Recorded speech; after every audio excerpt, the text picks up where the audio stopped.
are starting on the floor in a Shavasana. So have your feet out, arms down beside your palms upwards. Just let the feet relax for a moment. Head is in line with the spine. So if your head tips back at all, then pop a little cushion or just, a folded up towel or something. But the reason it's so important is because focusing on alignment, it's not just being picky. It's if the neck is lifted, chin's lifted like that, it puts a bit of strain on the neck. And you imagine it'd be like you walking around like that. It doesn't feel very comfortable. It compresses the back of the skull and it affects your whole central nervous system because, think of the central nervous system from the brain stem down through your spine. We want everything to flow. We want energy to flow. We want blood to flow. We want lymph to flow. Everything to flow. And if there's even the slightest bit of tension, it's like a river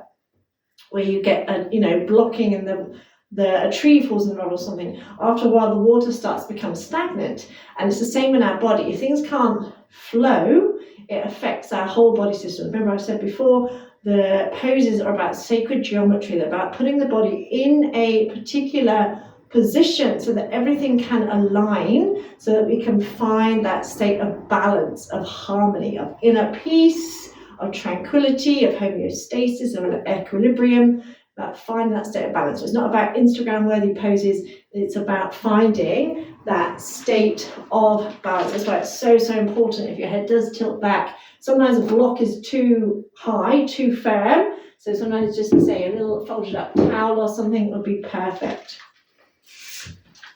And just take a moment to notice how you feel right this moment. So ask yourself, is there anywhere in my body where the energy cannot flow?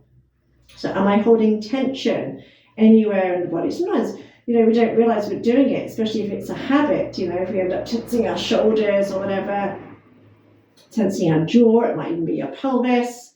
So noticing where your attention is drawn to. So that's one of the pluses of starting off on the floor. Because you're supported, sometimes you're more able to notice if one shoulder's lifted, for example, or if you're holding tension somewhere in the body. So it's not about criticism, it's not about judging, it's not about beating yourself up over it. It's just about noticing. And remembering also that our aches and pains tend to reflect what's going on in our life. So for example, if you're worried, we tend to carry our worries on our shoulders. If you've been in a situation where you feel like you can't speak freely, that tends to show up in our neck and throat. I know when I don't feel quite supported, or I don't feel like I have the ability to do something and I feel unsupported, that shows up in my back. So all these things, reflect what's going on in our life. So that's another reason for checking in, seeing what's going on in our body, seeing what's going on in our life, because the body's always listening, it's always reflecting back to us. And just focusing on the breath. So as you breathe in, focus on breathing into the belly. And as you do that, imagine creating that energy. So as you breathe into the belly, imagine creating a ball of energy in your center, your hara. So as you inhale, imagine that ball of energy increasing. And as you breathe out, imagine that energy flowing down through the legs, up through the torso, out through the arms, up through the crown of the head. So it's extending in those 5 points. So inhale, creating that energy. Exhale, sending it out through your arms, through your hands, through your feet. Again, full breath in. And out.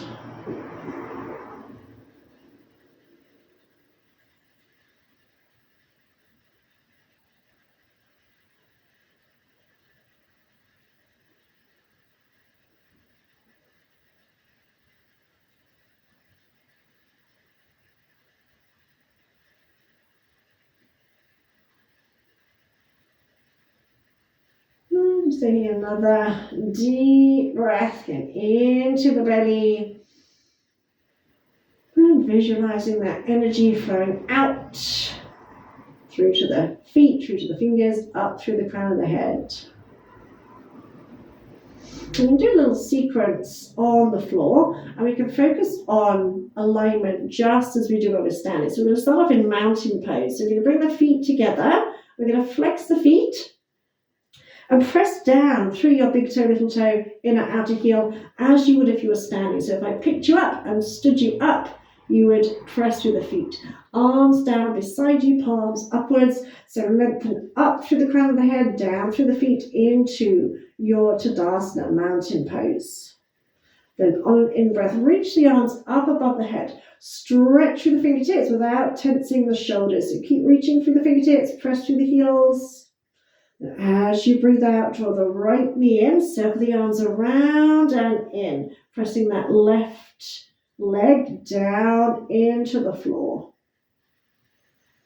And inhale, extended mountain, reach through the arms, reach through the fingertips.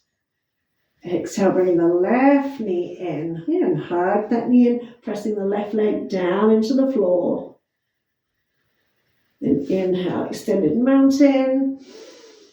Then exhale, bring both knees in, hug the knee in, feel a release in the back. Inhale, extend the arms and legs up to vertical. Scoop the belly button in. Then exhale, start to lower the legs. Take the arms just so they're in front of the ears until the legs are all the way to the floor. If you arch your back, land the heels first, then press the heels out. Then when the legs land, take the arms above the head again. Inhale, exhale, cactus arms. Pull the elbows down, open up through the chest. Inhale, reach through the arms. We're going to come into a tree pose. So you're going to bring the right foot to the inside of the thigh. Press that knee out, but without tipping over. So again, just as if you were in tree pose, press through that left heel. Inhale, stretch. Exhale, cactus arms again. Open up through the chest. Then inhale, reach through the arms. Bring that knee in. Exhale, stretch the leg out and find your way back into mountain pose, arms down beside you. Then inhale, reach through the arms, extended mountain. Exhale, bring the left knee in this time. So hug that knee in, pressing the right leg down into the floor. Inhale, extended mountain. Exhale, bring the right knee in. Inhale, mountain. Exhale, bring both knees in. Start to engage the core muscles.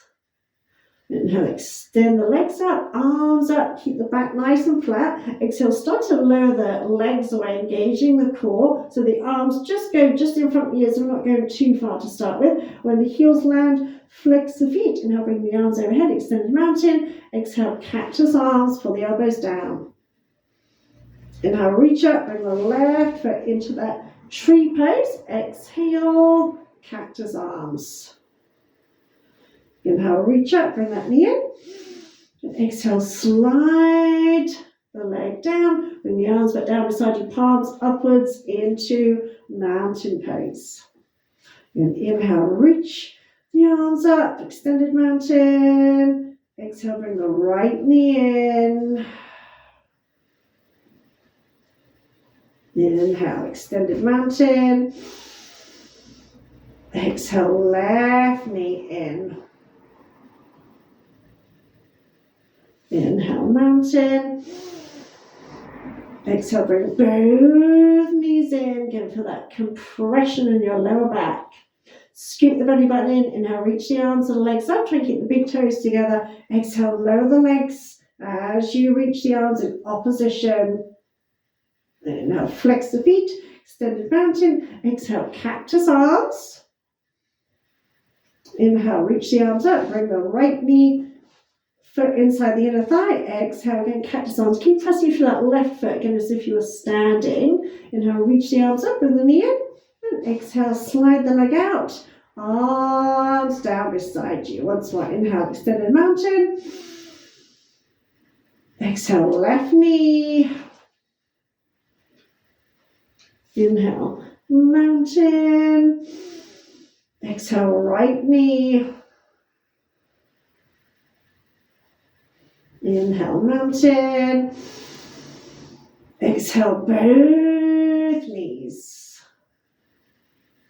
And inhale, extend the arms and legs. And exhale, scoop the belly button in. Lower the legs away. Stretch the legs away. And exhale, flex the feet. Cactus arms. Inhale, reach the arms up. Bring the left foot into that tree pose. Exhale, again, keep pushing through that right heel. Inhale, bring the knee in. Arms up. Exhale. Find Tadasana, mountain pose. Then bring the knees in, hold on behind or around the knees, and try and rock and roll along your spine. Give your spine a nice massage and come up to sitting. And just circle out your wrists and round the other way.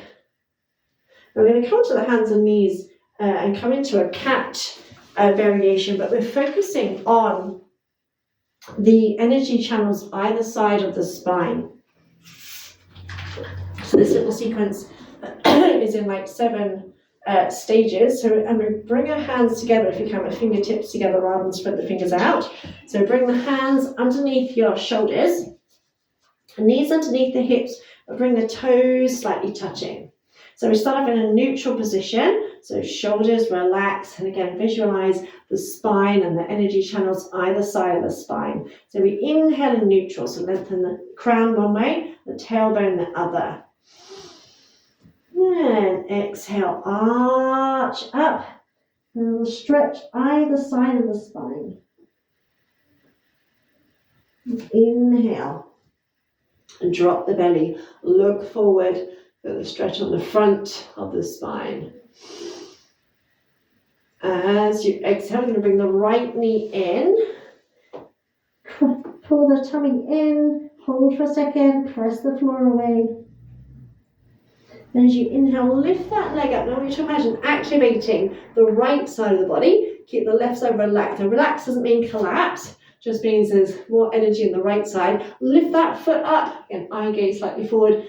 Make sure you're not bending your left arm. And as you exhale, start to draw that knee in, replace that knee and switch. Bring the left knee in, arching up, hold. Inhale, extend that leg out. So this time we're activating the left side. And exhale, place the knee down, arch up, stretching the back of the body. Inhale, flex.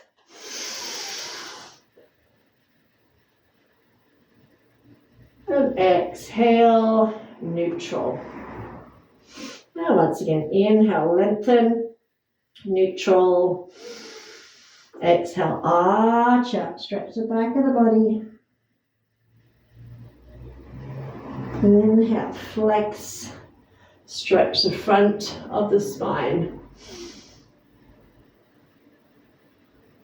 Exhale, draw the right knee in, pull the belly button in, try and have the foot off the floor, press into the hands. Inhale, extend that leg, eye gaze slightly forward just as you would in the cat flex, lift that leg up.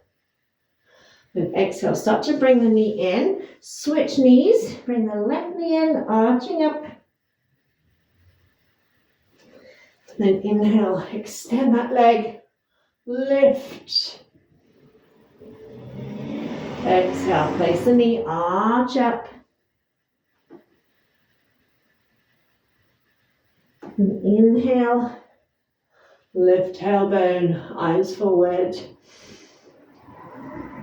And exhale, neutral. Now we're going to find our way onto our belly to come into Astangasana. So 8 points. You want 8 points in contact with the floor. So we're going to come to lie on our front. And we're going to bring the hands either side of the ribs.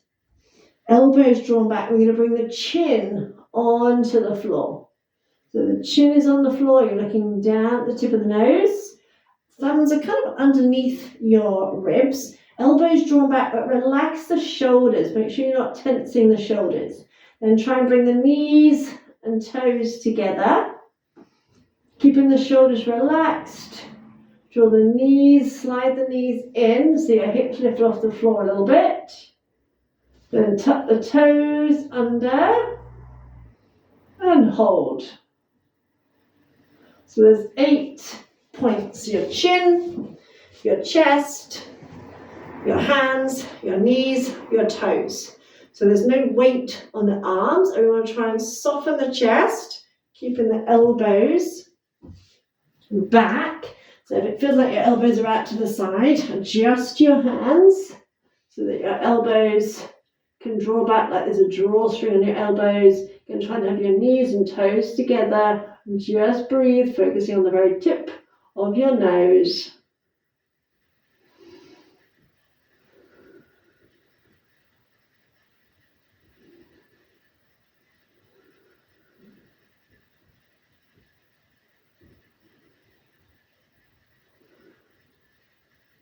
Then after your next exhale, untuck the toes, slide the knees back, keep energy in the legs, press down into your pubic bone, and just start to lift the chest. Again, there's no weight in the arms, elbows drawn in, so a little mini cobra. Keep rolling the shoulders away from the ears, and keep pulling the elbows in towards each other. Head is in neutral. And just breathe here, squeeze the butt. Firm up the thighs, full breaths in, full breaths out, engaging the whole of the body, particularly the back of the body, but the whole of the body, and keep pressing into your pubic bone.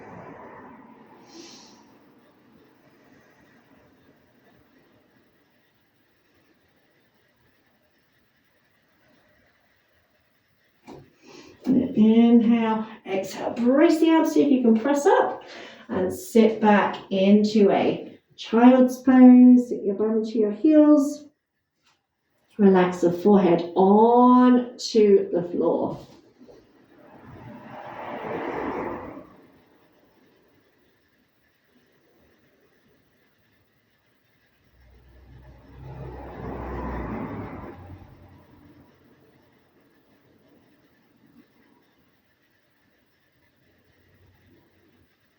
Curl yourself up to sitting.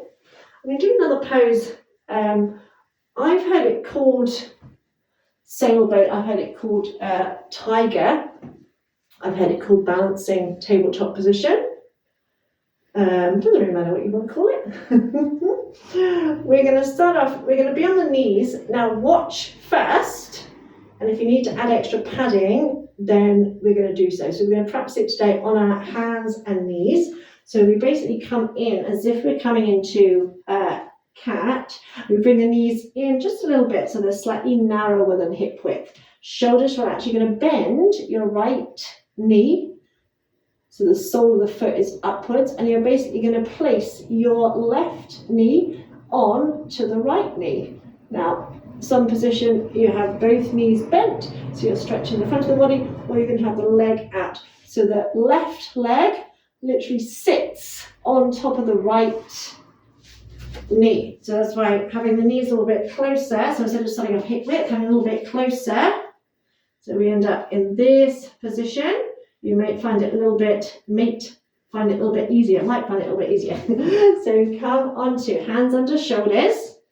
Knees hip width, and bring your knees slightly narrower so they're in a kind of tripod position. Relax the shoulders, so bend your right leg, flex that foot, lift the left leg up and literally rest it. So I'm supporting my right leg with my left leg with the right leg, and just hold here. Now other variations, come down with the chest on the floor as if we're doing that Astangasana. And you can try that variation if you wish. Again, making sure there's no tension around your head or neck, or you can just stay in this stage, taking a breath here. So if there's any issues with your knees, pop some more padding under your knees, through your heart forward. So it's supposed to kind of resemble a tiger when it first wakes up. Who knows? A nice deep breath in and out. Then release that leg. Take this left leg and bend the knee. Take the knee outside. So you're crossing it over outside. Then you're going to sit back as if you're coming into a cow face pose. So we open the knees out a little bit. So we're lifting the left leg, taking the knee across, open the feet out slightly and sit your bum to your heels or towards your heels, feeling a strong stretch in the outer hips. And whenever we do something new or we haven't done it, the brain goes, what are you doing? So you can sit back, stretch back, feel that stretch in your outer hips. So cow face would be where we're kind of here, and I really struggle with that one because my hips just aren't designed for it. But here I can relax back and just get a good stretch in my outer hips. It's all good. Yeah, full deep breath in and out.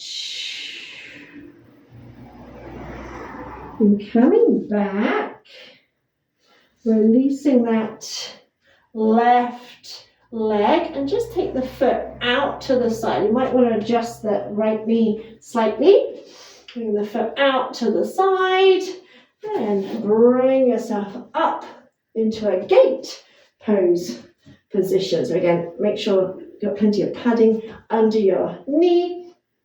I don't mind where your left foot points as long as the leg is straight. So press into that foot, tailbone tucked under, arms out, exhale, stretch up and across, stretching out your intercostal muscles.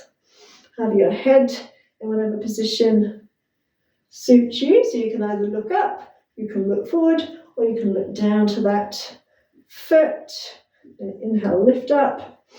Exhale, if you can, bring your hand to the floor and shift the weight. So your weight is now on that hand, that foot, so the toe is just barely touching the floor. Stretch up to the fingertips.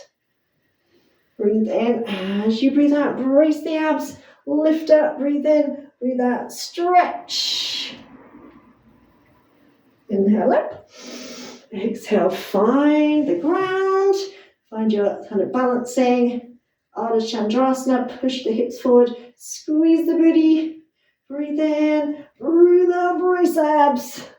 Lift yourself back up. Then come back onto the hands and knees.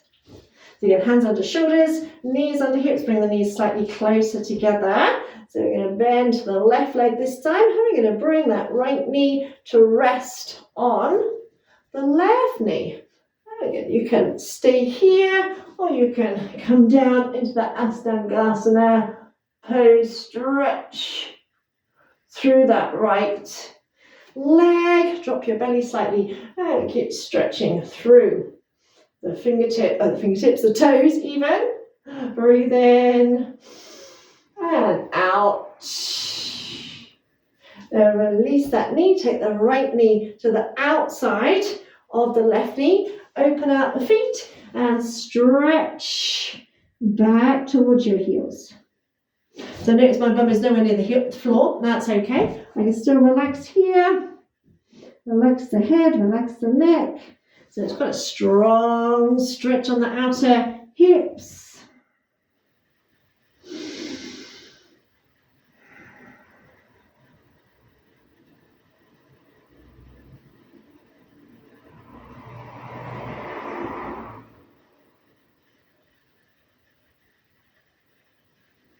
Breathe in, breathe out, come back, undo that foot, take it out to the side, bring yourself up into your gate pose position. Again, firm up that thigh, left knee under the hip, breathe in, breathe out, stretch up and over, stretching out the side waist, intercostal muscles. And breathe in as you breathe out. Come down. So again, if the floor's too far away, you can use your brick and shift the weight. Open up through that heart space.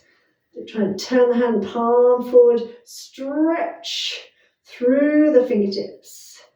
Breathe in as you breathe out. Brace your abs. Lift yourself up. Inhale, exhale, stretch up and over. Inhale up. Exhale, find the ground or your brick. Oops, the daisy, even I wobble. Stretch up, stretch, stretch, stretch. Breathe in. As you breathe out, brace those abs. And exhale, stretch. Inhale up, exhale, bring the hands down, bring that knee down, and come into a wide child's pose. Stretch back.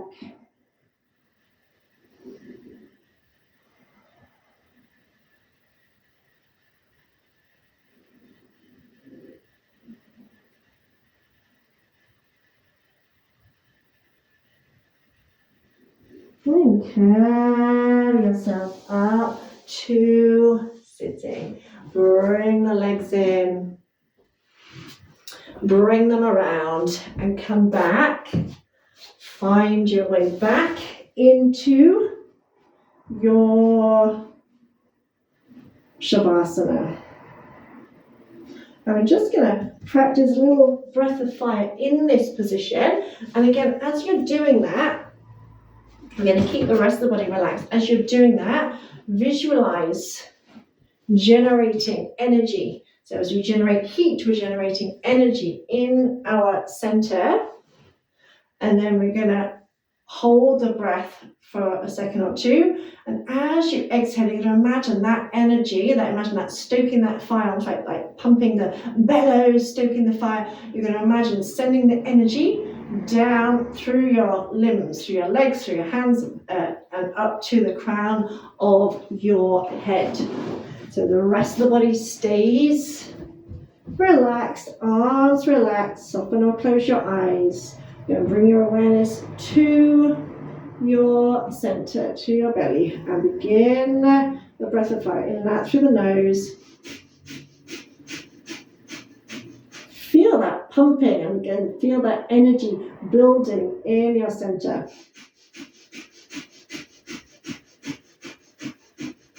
Try and keep everywhere else as relaxed as possible throughout.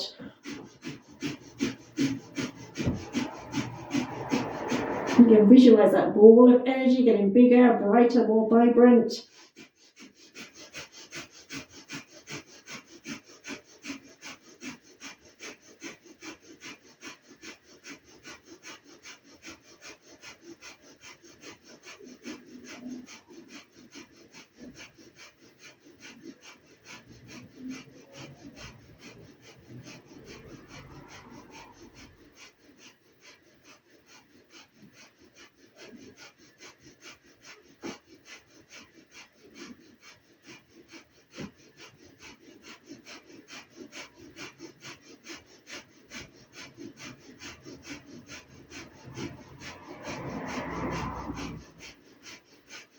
And in a moment, you're going to breathe in and you're going to hold the breath. So you're 3, 2, 1, inhale. Hold the breath in. Squeeze everything, squeeze every muscle, squeeze your inner organs, squeeze, squeeze, squeeze. Keep squeezing, keep holding. And imagine like when you create a kink in the hose, and as you exhale, as you release the muscles, imagine that energy flowing through your whole body, flowing up through your arms, down through your legs. You might even feel that warmth, that heat spreading through the body. And inhale deeply, hold the breath, squeeze everything, hold it. And as you exhale again, visualize the energy flowing from your center, up through the torso, up through the arms, up to the crown of the head, down through the feet, and then just release and relax. Eyes closed, and just being aware of all and any sensations in the body. Yoga is the dance of every cell, with the music of every breath that creates inner serenity and harmony. Yoga is the dance of every cell, with the music of every breath that creates inner serenity and harmony.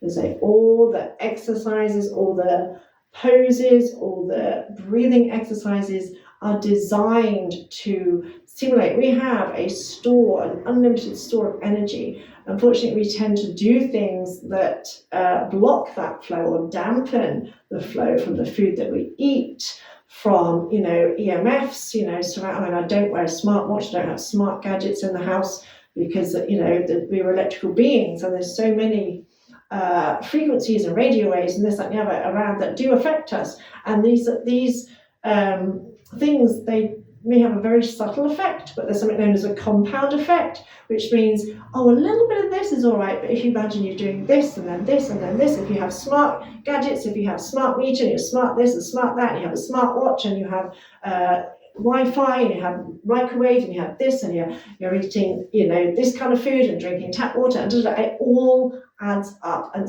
the body can withstand an awful lot of abuse over the years, which is why often we put illnesses and conditions and niggles down to getting older, when it's not actually getting older. It's the fact that the body's gone, right, I can't cope anymore. So we need to be aware of all of this so that we can liberate the energy that we have stored in our cells. We are electrical beings, which is why, because some people have said, when I've said about the smart gadgets and stuff and the affecting us, they're like, but we're electrical beings. And I'm like, yeah, exactly. We're electrical beings. And so anything else that is sending out frequencies can disrupt us. If you imagine the earlier mobile phones, that, if you move too close to a speaker or something, it would go noise. Different things. Some people are very, very sensitive to this kind of thing. Some people can't have smartphones, whatever, because smart meters, because it gives them headaches. And we don't put it down to all these frequencies, all these things that we can't see that are disrupting our energy. So yes, we are energetic beings, and so that means we are disturbed and disrupted by other sequences, other signals, other frequencies. And the more we can kind of counteract that by aligning our body, by doing things that liberate the energy within ourselves, we can kind of counteract it. Because unless we move away to a desert island somewhere, we're kind of in trouble, because we can't move away from electricity or whatever completely. So what we can do is try and counterbalance it, try and limit and say, I don't have a smart watch, I don't have smart meters or smart speakers or anything. The only thing I have smart is my phone. I don't have it in bed when I'm asleep. I don't have it anywhere near in my bedroom when I'm sleeping. And I try and counterbalance, with all those kind of things. So noticing how you're feeling this moment in time. Taking a deep breath in and let it go. And starting to stretch out arms and legs, moving in whatever way feels good for you.